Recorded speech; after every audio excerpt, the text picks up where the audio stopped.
Terima kasih pemirsa, Anda masih bersama saya Vinilio Huanggrio dalam Investor Market Opening. Dan untuk membahas lebih dalam mengenai pergerakan bursa saham hari ini dan sentimen apa yang perlu dicermati oleh investor setelah IHSG berhasil mengawali pekan ini dengan penguatan, namun nampaknya justru terkoreksi ya. Kami sudah terhubung secara virtual dengan senior technical analis Mirae Asset Sekuritas, Mas Nafan Aji Gustaf. Selamat pagi, Mas Nafan.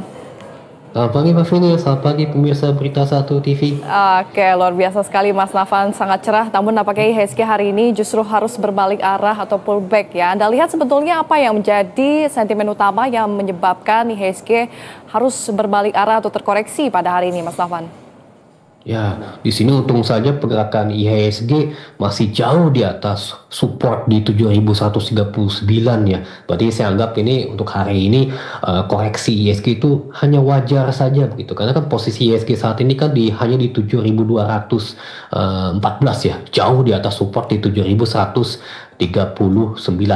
Ya, ketika misalnya pergerakan IHSG kemarin itu mengalami penguatan yang begitu signifikan di atas 1,64%, ya wajar saja hari ini IHSG ini masih agak malu-malu ya mengalami penguatan, karena kita melihat bahwasannya market ini juga akan menanti terkait dengan dinamika perundingan perdagangan antara Amerika dan Tiongkok, di mana yang kita ketahui ini ya, ini kesepakatannya ini bisa terjadi ini ya, penyelesaian yang menghasilkan kesepakatan yang komprehensif gitu ya di antara kedua belah pihak, sehingga bisa meredam gejolak terjadinya perang dagang begitu. Dan ini kan juga sebenarnya ini kan juga merupakan perundingan yang kedua ya, setelah yang pertama itu kan diadakan di Jeneва ya, itu kan sudah menghasilkan gencatan perang dagang.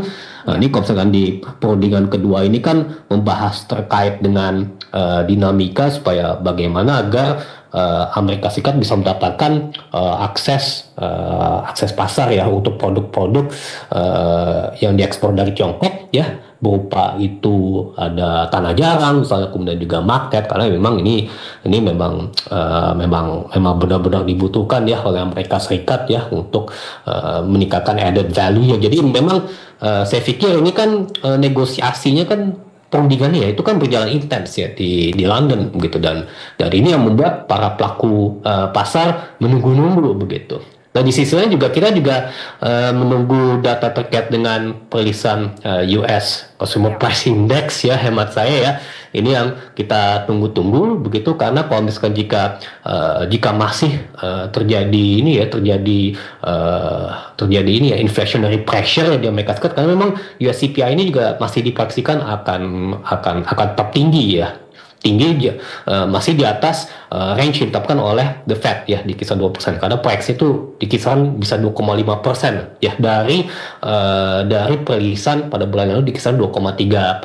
Jadi artinya dengan demikian dikhawatirkan bahwasannya The Fed akan relatively reluctant ya untuk menerapkan kebijakan pelonggaran moneter ya, sambil juga kita menantikan terkait dengan hasil pengumuman atau perilisan dari Summary Economic Projections in June ya kan. Di situ akan terdapat update terkait dengan dot plot terbaru ya dari The Fed perihal terkait dengan Fed's fund rate projections, apalagi di tahun ini, karena memang sebenarnya berdasarkan March dot plot itu kan peluang The Fed untuk menurunkan suku bunga acuan di tahun ini kan 3 kali.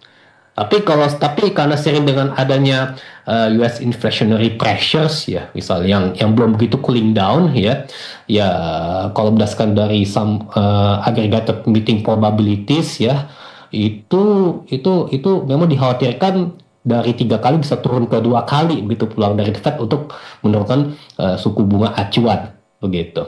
Sedangkan kalau misalkan dari sentimen domestik kelihatannya masih belum terdapat data yang bisa memberikan high market impact ya. Kecuali kalau misalnya kita cermati bahwasannya terdapat data penjualan kendaraan, baik itu kendaraan mobil baru maupun juga kendaraan motor baru ya, di mana kalau secara year on year memang saya akui lebih rendah. Tapi setidaknya kalau secara bulanan ya, itu kita mengalami penaikan begitu. Oke, Mas Nafan, kita lihat pergerakan IHSG ini cenderung melawan atau berbeda dibandingkan dengan bursa Asia ataupun bursa Wall Street gitu ya, yang biasanya cenderung mengikuti. Anda lihat sebetulnya IHSG sendiri adakah potensi untuk bisa kembali ke teritori positif hari ini, mengingat juga koreksinya masih cukup wajar, Mas Nafan? Betul sekali Mbak Fingga. Kalau hemat saya masih bisa. Karena pelemahan IHSG pada hari ini tuh hanya di kisaran minus 0,20%, tidak terlalu signifikan. Ya, kalau secara teknikal kan pergerakan IHSG ini kan selama masih di atas moving average 200 ya, di mana itu posisi itu juga berpapasan dan support yang ditetapkan di kisaran 7.139 ya. Maka dari itu potensi terjadinya bullish consolidation ya untuk pergerakan IHSG ke depan ya masih bisa terbuka lebar, karena kalau misalkan jika pergerakan IHSG bisa break dari 7.240 begitu ya, seharusnya sih bisa menguji ke resistance di kisaran 7.302 hingga 7.374. Ya, jadi masih bisa menciptakan higher high baru begitu untuk pergerakan IHSG. Ya, mudah-mudahan saja ya semestinya juga ada data makroekonomi domestik yang memang bisa membantu memberikan katalis positif. Misalnya kalau kita mencermati hari esok kan terdapat data terkait dengan indeks keyakinan konsumen ya. Memang sejauh ini indeks keyakinan konsumen kita masih konsisten di atas level 100, dan proyeksinya untuk IKK per Mei ini ya memang diproyeksikan akan relatif menaik ya, naik di kisaran 122-an. Begitu. Jadi otomatis tingkat optimisme konsumsi ya rumah tangga terhadap outlook perekonomian ke depan masih relatif menguat ya, hemat saya, di tengah-tengah terjadinya sentimen global berupa higher trade barriers and also tensions ya, di mana kalau kita melihat dari IMF, World Bank maupun juga OECD ini rata-rata tuh merevisi nih slash down, merevisi ke bawah ya daripada pertumbuhan ekonomi baik itu global maupun juga Indonesia khususnya begitu, karena apalagi proyeksi pertumbuhan ekonomi Indonesia saja oleh ketiga institusi global tersebut untuk 2025 dan 2026 ya untuk proyeksinya itu memang saya akui di bawah 5% ya. Nah, ini memang mesti menjadi catatan bagi pemerintah agar supaya bagaimana bisa menjalankan kebijakan pro market, dan kita berharap misalnya kebijakan daripada stimulus pemerintah selama Juni dan Juli ini bisa secara efektif mengoptimalkan domestic consumption kita. Karena ini 53%-an itu pertumbuhan ekonomi kita memang ditopang oleh our domestic consumption, jadi seperti itu. Oke, untuk hari ini sendiri level supportnya itu di level 7.199 dan sebetulnya masih dipengaruhi oleh sentimen eksternal begitu ya Mas Nafan. Namun jika Anda melihat dan menjadi fokus itu adalah US CPI, Consumer Price Index Amerika Serikat yang akan dirilis juga pada hari ini. Anda lihat proyeksinya apakah akan kembali meningkat atau ada peluang untuk bisa lebih melandai, Mas Nafan? Oke, di sini kalau untuk proyeksinya seperti yang saya jelaskan sebelumnya, memang masih belum terjadi cooling down, jadi artinya akan terjadi penaikan ya. Jadi otomatis dari sebelumnya itu dirilis di kisaran 2,3%, maka nanti proyeksinya bisa di kisaran 2,5% ya, hemat saya 2,5%, karena memang seperti yang dikatakan oleh Jerome Powell sebelumnya ya, gubernur The Fed, bahwasannya yang dihadapi oleh Amerika ke depan ya berupa upside inflation risk ya, hemat saya begitu, karena memang ketika US Policy Uncertainty Index yang mengalami penaikan akibat daripada kebijakan Trump yang memperlakukan istilah tanda kutipnya Liberation Day ya bagi Trump itu sendiri. Tapi kalau misalnya bagi kita ini kan merupakan pengumuman terkait dengan reciprocal tarif yang diterapkan oleh Trump. Tentu memang resiko terkait dengan higher inflation ke depan ya itu memang sangat-sangat terbuka lebar ya. Jadi untuk forecast inflation ya terutama dari negara-negara G20 ya, itu memang masih diproyeksikan cukup tinggi ya. Untung saja harga komoditas dunia itu mengalami pelandaian gitu. Jadi untuk tekanan inflasinya tidak begitu optimal ya hemat saya seperti itu. Baik, Mas Nafan, kita akan lanjutkan dialog, tapi kita harus jeda terlebih dahulu. Pemirsa Investor Market Opening masih akan kembali usai jeda, tetaplah bersama kami. Terima kasih pemirsa, Anda masih bersama kami di Investor Market Opening dan kita akan lanjutkan dialog bersama dengan Mas Nafan Aji Gusta selaku Senior Technical Analyst Mirae Asset Sekuritas. Mas Nafan, emiten blue chip juga menjadi pendorong utama pergerakan IHSG kemarin. Apakah hari ini akan kembali menopang penguatan IHSG atau Anda lihat nampaknya akan berbeda? Oke, di sini kalau misalkan saya melihat dari pergerakan Bank KBMI 4 ya khususnya ya misalnya untuk BCA hanya mengalami koreksi tipis ya, tapi kalau misalnya untuk Bank Mandiri sempat mengalami penguatan, akhirnya mengalami koreksi tipis. BBRI juga demikian ya, dan juga kalau misalkan kita melihat BNI ya, BNI juga mengalami koreksi wajar. Tapi setidaknya dari keempat emiten tersebut saya masih melihat masih mengalami fase bullish consolidation ya, hemat saya ya, masih mengalami fase bullish consolidation. Mudah-mudahan saja terkait dengan sentimen daripada perlambatan pertumbuhan kredit yang dialami, apalagi kalau misalnya kita mengacu kepada kinerja per April lalu ya, itu mudah-mudahan bisa mereda ya hemat saya, karena kalau misalkan kita melihat dari komitmen Bank Indonesia ke depan yang memang lebih menitik beratkan kepada macroprudential policy, kalau selama kondisi market global sudah kondusif ya, apalagi terdapat kepastian dari The Fed terkait dengan its monetary policy, jadi artinya peluang daripada Bank Indonesia untuk menerapkan kebijakan pelonggaran moneter bisa terbuka lebar ke depannya, sehingga bisa mereduksi borrowing cost effect, dan ini tentunya bisa meningkatkan likuiditas ya di banking sektor pada umumnya begitu, karena ketika misalnya kinerja perbankan mulai menunjukkan pertumbuhan kredit yang mulai optimum ya, tentunya nanti kinerja pergerakan harga sahamnya juga akan mengikuti. Karena kalau misalnya jika dari bullish consolidation, jadi nanti diharapkan fase uptrend atau fase markup itu bisa terbentuk, sehingga nantinya hal tersebut bisa mendorong penguatan IHSG ke posisi yang lebih higher lagi seperti itu, Mbak Vina. Oke, menarik sekali Mas Nafan. Kita beralih ke sektor komoditas juga, yaitu kemarin saham ANTM ini juga jeblok hingga 5% lebih begitu ya. Namun hari ini nampaknya justru berbalik arah dan mengalami penguatan lebih dari 1%, 1,84% untuk emiten NTM itu sendiri. Anda lihat sebetulnya untuk target harga daripada saham ANTM ini seperti apa, Mas Nafan?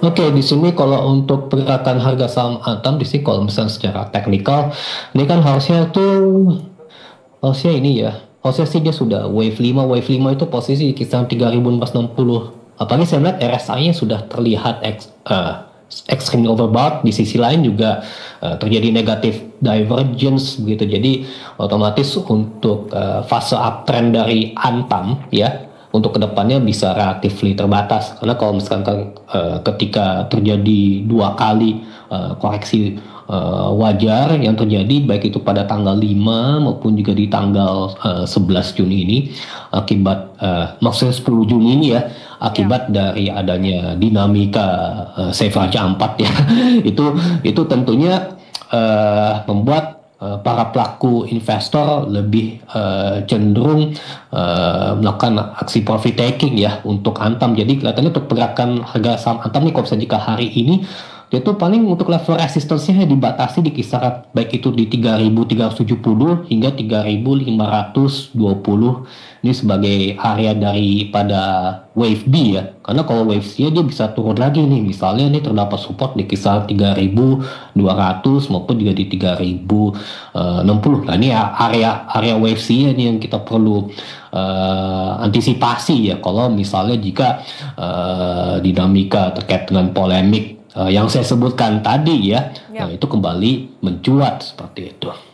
Oke, di sisi lain saham-saham tambang seperti BRMS, PTBA, INTMG ini berhasil mencatatkan penguatan, namun saham-saham tambang yang lain seperti BRPT, MBMA, dan Adro ini justru melemah kemarin. Faktor apa yang menjadi sentimen bagi pergerakan saham-saham tambang ini, Mas Nafan? Nah, kalau misalnya jika untuk emiten berbasis ini ya, pertambangan berbasis nikel ya, misalnya tadi ada Antam, ada BRMS, ada MBMA.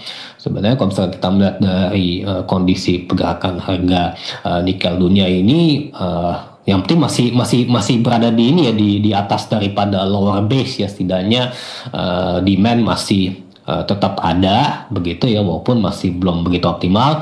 Tapi kalau misalkan jika saya melihat secara masing-masing emiten nih, kalau Antam kan tadi kan sudah extremely overbought, tapi kalau saya MBMA nih masih belum, dia tuh masih harusnya sih masih bisa memuji ke wave 5 ya.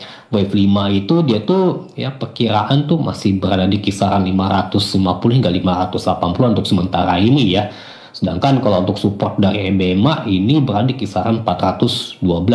Ini harusnya sih MBMA masih bisa uptrend. Kalau terkait dengan BRMS itu yang penting kalau selama komitmen mereka untuk memperkuat ya ekosistem berbasis electric vehicle di tanah air ya. Karena ini kan berkaitan dengan hilirisasi, ini komitmen hilirisasi itu masih tetap ada ke depannya, sehingga tentunya bisa meningkatkan added value. Bahkan kalau BRMS sendiri juga berkomitmen untuk meningkatkan kapasitas maupun juga kapabilitas produksi tambangnya begitu, sehingga diharapkan fase major uptrendnya bisa terbuka lebar. Karena kalau misalkan saya melihat secara major trend kan BRMS kan bentuk pola major bullish flag ya, dimana bullish flag ini kalau saya combine dengan Elliott Wave itu BRMS sebenarnya memiliki wave 3 target ya, ini jangka panjang di kisaran 616 ya, jadi ini masih ada potensi uptrend untuk jangka panjang.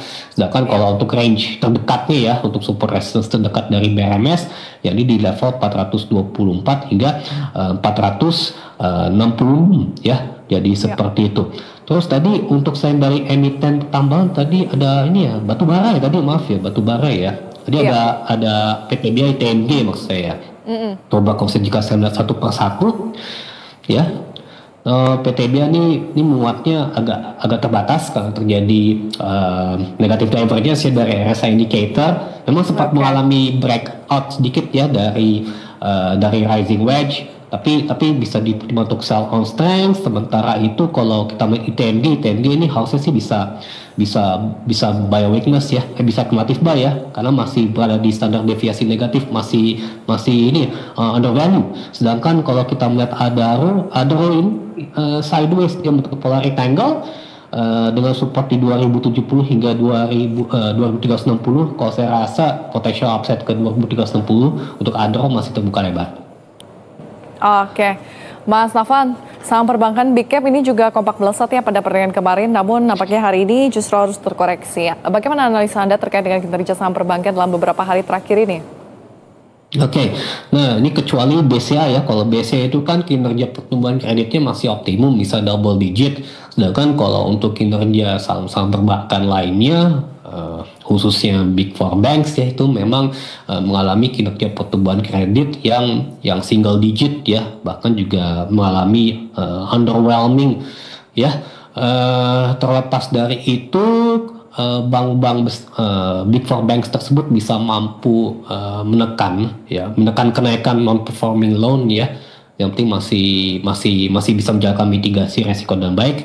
Tapi kalau misalnya jika untuk bank-bank yang non Big Four Banks ini memang catatan saya tuh yang saya nilai itu adalah keterbatasan likuiditas yang mereka hadapi ya, sehingga NPL-nya itu masih cukup tinggi, masih 3% atau lebih ya. Ini juga menjadi catatan di mana banks tersebut ya harus ya itu kita harus benar-benar mendapatkan perhatian ya dari sisi Bank Indonesia dalam hal peningkatan liquidity ya, sehingga dengan demikian ketika misalnya terjadinya intervensi dari Bank Indonesia misalnya untuk expansion monetary policy ya, tentunya nanti ke depannya liquidity perbankan bisa meningkat sehingga perbankan ke depannya bisa mampu menjalankan ekspansi kredit dengan optimum ya, apalagi kredit yang berkualitas ya tentunya, dan ini bisa membuat kinerja perbankan bisa akan benar-benar sustainable ke depannya, dan tentunya ini akan berimplikasi positif ke kinerja pergerakan harga saham yang lebih liquid dari sebelumnya.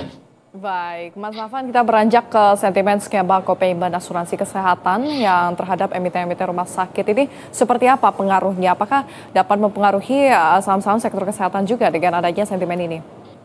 Nah, di sini kalau saya cermati dari Silo bearish consolidation, lalu juga ada Mika. Mika nih pelemahannya terbatas ya, Mika sudah mulai terbatas. Sementara kalau Hill ini bullish consolidation ya. Sebelum sih uptrend, tapi ini terlihat agak trend shifting ya. Berarti memang sebenarnya pada waktu itu kan rumah sakit ini mendapatkan benefit dari adanya sentimen dinamika COVID-19 ya pada waktu itu. Tapi sehubungan dengan adanya kebijakan otoritas jasa keuangan yang menerbitkan peraturan terkait dengan co-payment insurance, co-payment ini ya, tentunya diharapkan bisa meningkatkan perlindungan ya bagi konsumen. Terus juga di sisi lain juga diharapkan agar emiten ya, terutama berbasis insurance ya, bisa menjaga agar supaya cash flow-nya bisa sehat. Yang penting ini emiten insurance ini kan karena bagian dari finance ya, ya bagian dari sektor finance di IDX ya. Oke, sedangkan kalau misalkan jika untuk emiten berbasis kesehatan ya, sebenarnya masih belum terdapat implikasi yang negatif ya kalau saya melihat, karena memang aturan terkait dengan co-payment ini kan sebenarnya sudah diterapkan di negara-negara perekonomian maju, dan ini kan sifatnya kan sharing ya, payment sharing ya, antara pasien maupun juga perusahaan asuransi yang bekerja sama dengan baik itu pasien maupun juga rumah sakit tentunya begitu kan. Jadi ini kan sifatnya kan pembayaran bersama ini ya, memang harus benar-benar kalau menurut saya tuh harus ada ini ya, ketentuan hukumnya, dan ini juga harus dipertegas oleh OJK agar supaya bisa benar-benar melindungi kepentingan konsumen, dan juga di sisi lain juga menciptakan tata kelola yang positif ya untuk industri baik itu insurance maupun juga industri kesehatan di tanah air seperti itu. Baik, Mas Nafan, terima kasih banyak atas waktu dan juga insight-nya di Investor Market Opening pada hari ini. Selamat melanjutkan aktivitas, salam sukses selalu Mas Nafan. Ya, thank you so much Miss Vini, sukses selalu untuk berita